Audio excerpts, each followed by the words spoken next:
లక్ష్మణ్ రెడ్డి గారు మాట్లాడుతూ ఓ మాట అన్నారు.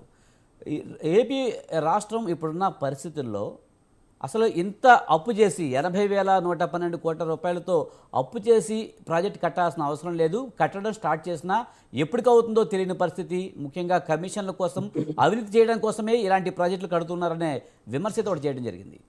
సార్ ఇప్పుడు విమర్శకులు ఎన్నైనా విమర్శిస్తారు, మాట్లాడాలనుకునే వాళ్ళు ఎన్నైనా మాట్లాడతారు. నేను దాని జోలికి పోదలుచుకోరా. ఇప్పుడు పట్టుసీమ ప్రాజెక్టు ఎత్తిపోతలు పెట్టాం మేము. ఎన్ని రోజుల్లో కంప్లీట్ చేసాం సార్? 6 నెలల్లో పట్టుసీమ కంప్లీట్ చేసాం మేము. యుద్ధ ప్రాతిపదికన 6 నెలల్లో పట్టుసీమ కంప్లీట్ చేసాం. ఇంత పెద్ద పోలవరాన్ని 5 సంవత్సరాల్లో 72% మేము కంప్లీట్ చేయగలిగాం. ఇంకొకసారి కూడా ఉంటే అన్న లెట్ మీ కంప్లీట్ అన్న ప్లీజ్. ఇప్పుడు పోలవరం కూడా గత 5 సంవత్సరాలలో తెలుగుదేశం పార్టీ కనుక ఉంటే పోలవరం ఎవరికి కంప్లీట్ అయి ఉండేది. దురదృష్టం తెలుగుదేశం పార్టీ ఓడిపోయింది. వచ్చిన ప్రభుత్వం దాని మీద దృష్టి పెట్టలేదు. వాళ్ళ పరిస్థితులు వాళ్ళకేదో కొన్ని స్వలాభాలు ఉన్నాయి, దాని మీద వాళ్ళు చూసుకున్నారు. ఇప్పుడు 80 అంటే మనకి ఇంత అయిపోతుంది, అంత డబ్బులు అయిపోతుంది అంటే రాబోయే తరాల వారికి మనం ఏమి ఇవ్వగలుగుతాం?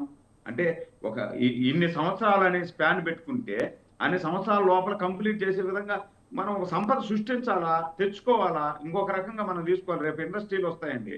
ఇండస్ట్రీలు ఎక్కువ వచ్చినప్పుడు వాళ్ళకు వాటర్ ఇస్తేనే ఇండస్ట్రీలు రాగలుగుతాయి. ఇప్పుడు మనకి ఇక్కడ రాయలసీమలో ఇండస్ట్రీలు ఎక్కువ వస్తున్నాయి. ఇండస్ట్రీలు ఎక్కువ వచ్చినప్పుడు వాళ్ళకు వాటర్ ఇస్తేనే కదా. వాళ్ళు ఇండస్ట్రీలు రావాలంటే వాటర్ ఇవ్వాలా. వాటర్ ఇకపోతే ఇండస్ట్రీలు పెట్టి కూడా ఉపయోగం లేదు కదా.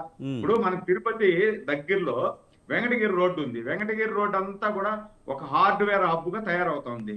హార్డ్వేర్ హబ్గా తయారయ్యేటువంటి వెంకటగిరి రోడ్డుకు వాటర్ లేదు. కాబట్టి వాటర్ మనకు అక్కడ నుండి తీసుకొచ్చి అక్కడ ఒక చెక్ డ్యామ్ నిర్మాణం చేసి గత 2014 నుండి 19 వరకు చెక్ డ్యామ్ నిర్మాణం చేసి అక్కడ వాటర్ నిల్వ చేసుకునే విధంగా మనం ఒక ప్లాన్ చేసినాం. దాన్ని 70% వరకు కూడా కంప్లీట్ అయింది. దాని తర్వాత మళ్ళీ ఆపేశారు. అక్కడే ఐఐటి, ఐజర్, ఐఎస్ఆర్ అన్ని కూడా కేంద్ర సంస్థలు కూడా వచ్చాయి. కానీ వాటర్ ఇబ్బంది ఉంది. ఇవన్నీ కావాలి అంటే మనకు రాబోయే తరాల వారికి ఈ రోజు మనకు ఇబ్బంది లేకపోవచ్చు వాటర్ తో, బనకచర్ల కట్టకపోయినా రేపు రాబోయే తరాల వారికి మనకు బనకచర్ల కడితేనే ఇక్కడ మనకు రాయలసీమ అనేది సస్యశ్యామలం అవుతాది అనేది నా భావన.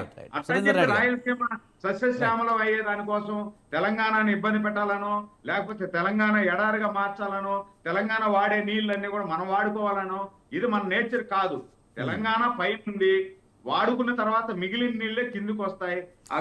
అదే సురేంద్రనాథ్ గారు ఇప్పుడు ముందు మనతో గౌరీ సతీష్ గారు మాట్లాడినప్పుడు కూడా అదే అన్నారు.